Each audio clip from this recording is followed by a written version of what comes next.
વડોદરા શહેરના તરસાલી વિસ્તારમાં સોમનાથ નગર સોસાયટી આવે છે અને ત્યાં જ આગની ઘટના ઘટી છે। આગ વિકરાળ સ્વરૂપ ધારણ કર્યું છે।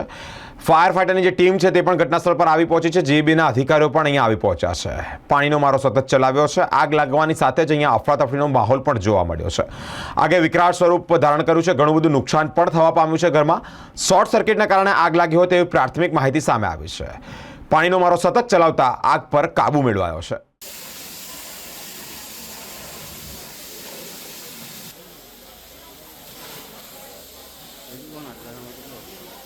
એસી માં જ શોર્ટ સર્કિટ થયું।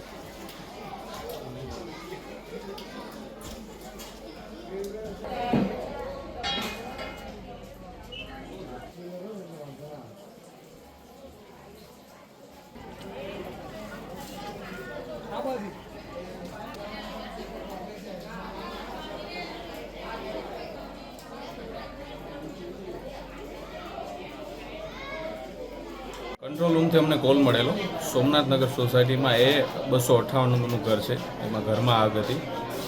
જેવો જ જીઆઈડીસી ફાયર સ્ટેશનને કોલ મળતા ઘટના સ્થળે તાત્કાલિક આવી અને આગને કંટ્રોલ લઈને હાલ આગને કંટ્રોલમાં લીધેલ છે અને આગ બુઝાઈ છે। કોઈ પ્રકારની જાનહાનિ કે કોઈ પ્રકારનું નુકસાન?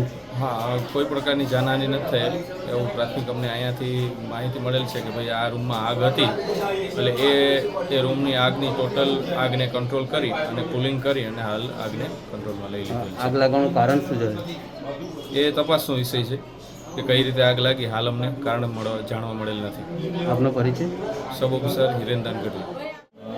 આજે બપોરના 2:30 વાગે બસ મેં જોબ પર નીકળતો તો મમ્મીનો ફોન આવ્યો કે શોર્ટ સર્કિટ કે એવું કંઈ થયું છે ને અહીંયા આગ બહુ લાગી હતી। ફાયર બ્રિગેડને કોલ કરીને નહીં કર્યો। અંદાજિત 1.5 થી 2.5 લાખનું કંઈક નુકસાન થયું છે મારા ઘરની અંદર। બસ એવી ઈચ્છા છે કે ગવર્મેન્ટ તરફથી કે કંઈ પણ સહાય મળે એ રીતે, કેમ કે મારો ઇન્સ્યોરન્સ તો છે નહીં ઘરનો કંઈ મારી પાસે।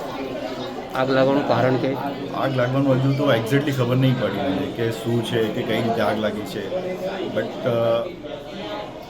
કમ્પ્લેન કરી છે। અત્યારે જોઈએ કઈ રીતે ખબર પડે છે। જાણ કેવી રીતે થઈ તમને કે અહીંયા આગ લાગી છે? જાણ થઈ મેં બસ અડધે જ પહોંચ્યો હતો અને મમ્મીનો ફોન આવ્યો કે અહીંયા આગ લાગી। તો મેં જોબ પરથી અડધેથી રિટર્ન આવ્યો જોયું તો અહીંયા આગળ ઓલરેડી ફાયર બ્રિગેડ્સ આવી ગયા હતા। બધા આગને કાબૂ કરવાનું એ કરતા હતા। કઈ સોસાયટી છે અહીંયા? સોમનાથનગર સોસાયટી એ 258 નંબર ઘર નંબર ને તરસાલી એરિયા વડોદરા। આપનું નામ? સંદીપ રાવલ।